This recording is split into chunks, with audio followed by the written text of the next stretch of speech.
Most traders come into the FTMO challenge with confidence. Not arrogance, confidence. They've backtested, they've had profitable weeks, and they've seen consistency on demo or small accounts. And that's why FTMO hurts so much when it doesn't go your way, because it feels unfair. You start asking questions like this. Why did this work before but not now? Why am I suddenly making these mistakes? And why does this feel so much harder than it should be? And for a long time, I thought the answer to that was strategy.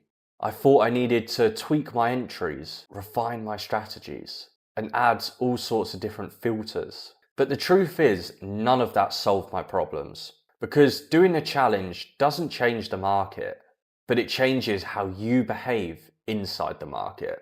And unless you understand that, you're just going to keep repeating the same cycle.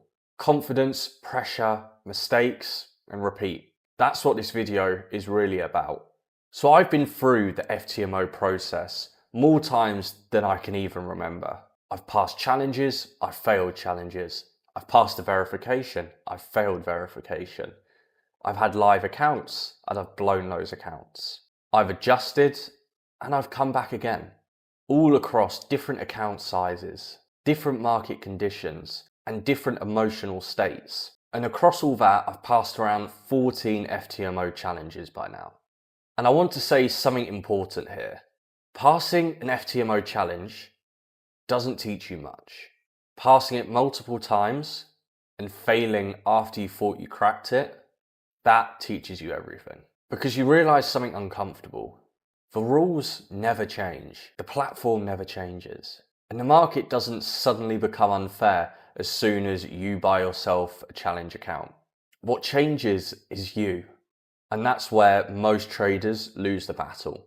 Because FTMO isn't testing your strategies, isn't testing the indicators you use, isn't testing your entries.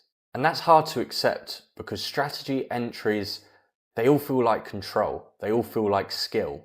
They give you something to concentrate and work on. But FTMO doesn't care if your strategies are good, if your entries are good. What it's really testing is if you can stay emotionally neutral under pressure. Let me put it this way. FTMO is testing if you can win without getting excited, lose without getting angry, wait without getting bored or getting FOMO, and stop feeling like you're missing out. And the majority of traders seriously underestimate how hard that actually is. And here's a fact that puts that into perspective. Most prop firm accounts aren't blown with one bad trade. They're lost through a series of small, emotionally driven decisions that felt reasonable at the time. And that's the real danger here. Nothing feels like a mistake when it's actually happening. So let's slow this down, because that's where people actually start to recognize themselves. And what are the psychological traps that destroy your accounts? So overtrading after a win, because one of the most dangerous parts of doing a challenge isn't after a loss, it's after a win. You feel aligned with the market, you feel sharp, you feel like you're reading it really well today, and you've got that big ego and confidence boost. And instead of walking away, you decide to enter more and more trades. Not because the opportunity's increased, but because your confidence has. And that's when your discipline quietly leaves the room. Revenge trading, the misunderstood part of revenge trading.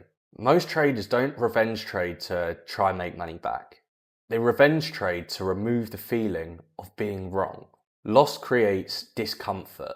Trading feels like control. So they trade not to make more money, but to just feel better. And that's why revenge trading feels urgent.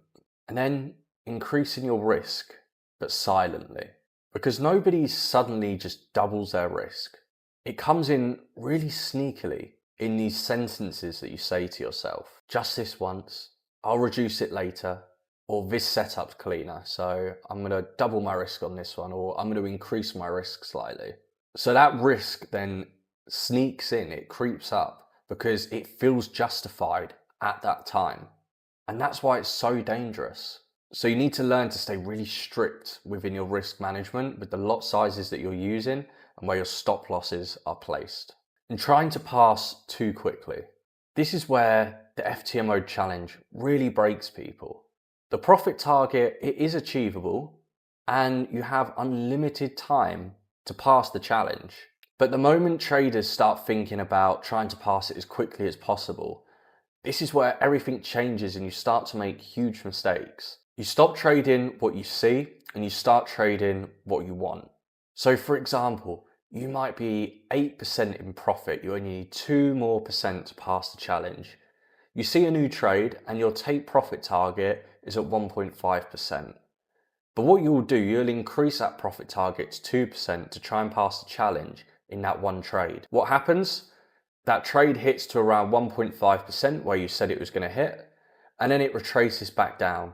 You took no profit just because you wanted to try and pass it all within one final trade.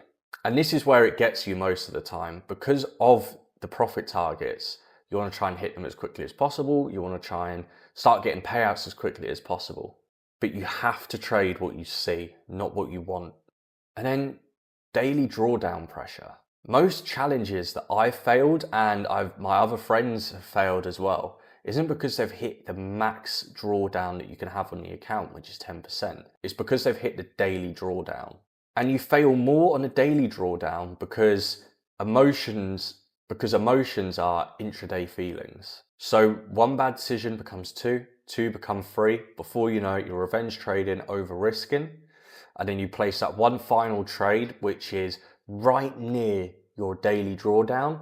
But what happens most of the time is you forget about the commissions which you have to pay, which also go into your daily drawdown, and also getting wicked out. Very rarely do you get exited at a trade at the exact position. So what usually happens is you do this one final trade to try and make it a green day, and it just blows the account because you didn't equate for the commissions, you didn't equate for potentially getting wicked out or any news that's happening, and that's it, the account's blown, and you need to pay another $500, $100, whatever account you're going for, to retry.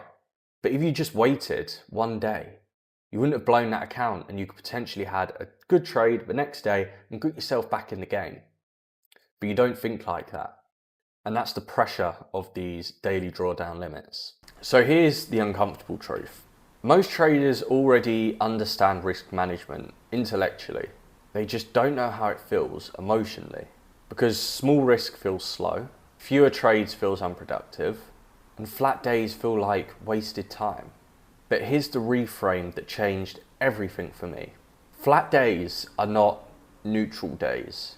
They're protective days. And when I stopped asking myself, how do I pass this challenge faster?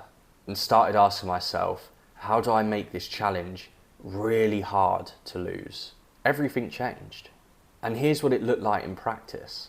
I risked so little that losses didn't change my mood at all. I took fewer trades per day and I still felt productive. I aggressively protected my daily drawdown.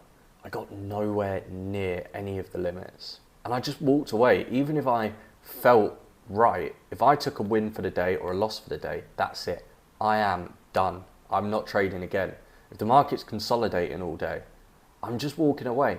I don't care what happens. Yes, I could place a trade, I could win, I can up my lot size, but that's not how I trade, so why should I change my strategy and the way I want to pass the challenge just for one trade? You shouldn't, you just walk away. So overall, FTMO, it rewards boring traders. It's all about survival, not trying to do the next biggest trade to get yourself on the FTMO leaderboard. Because boring trading is funded trading. And this is the part you rarely see online. The traders who pass consistently, they're not intense, they're calm. They don't sit glued to the charts all day, they don't need constant action, and they don't try to prove anything. They trade a lot less than you expect, they stop way earlier than you think, and they walk away, even on winning days. And the routine is so simple. Clear start, clear stop, and no emotional trading. So I've been trading for 4 years now. I've been funded for around a year in total. And the more it goes on, the less complex my trading becomes. It actually becomes a lot simpler, a lot quieter, a lot calmer. And the biggest skill I developed wasn't my strategy, wasn't my entries, is just knowing when to walk away.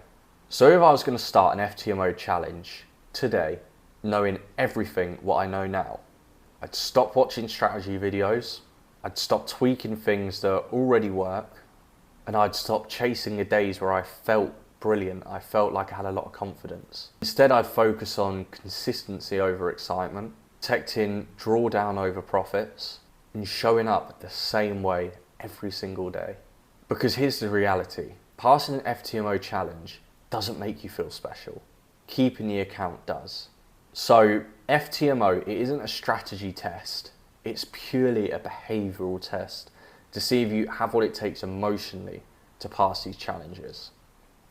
You may feel like you want to rush them, you may feel like you want to get them done and get a payout as quickly as possible. But here's the honest truth. After being a funded trader for over a year now, passing countless challenges, passing doesn't make you feel good, it just adds pressure. Passing the verification doesn't make you feel good, it just adds pressure. When you're finally funded, trading feels a lot heavier than those challenges. And getting your first payout feels good for about 15 minutes. Regardless of what you see online, where people say the day where you get your first payout is going to feel amazing, trust me, it's not. There's a sense of achievement, of course, but do you feel amazing? Do you feel on top of the world? No, because what happens next? It's rinse and repeat. You're now back to where you started once you've received the payout, and you've got to build it all over again. So passing the challenges and keeping the accounts is all about consistency, not confidence, not ego, not strategy, not entries. It's confidence and psychology. That's what will keep you a funded trader, and that's what will make you a funded trader. So keep it slow, keep it steady. There's no point rushing it. Take your time with it, and I promise you, you will pass these accounts and you will get a payout. But taking it slow and keeping your risk as tight as possible is what's going to get you there. I'm not talking about risking 1 to 2% here per trade. I'm talking about 0.5 to 0.25%. And yes, that sounds tiny. But when you're funded, if you've got a 1 to 3 risk to reward, you're risking 0.5%, you're making $1,500 per day. So if you keep it like this, you'll pass the accounts, you'll get funded, you'll get payouts, and you'll be able to live the life that you want to live. So if you enjoyed this video, please feel free to like and subscribe. I've also put a link down to my new Telegram group called The Trader's Mind. This is a group purely based on trading psychology. So if you want to join, the link is in the description. I've also put the link to FTMO and XNES, who are the brokers that I use.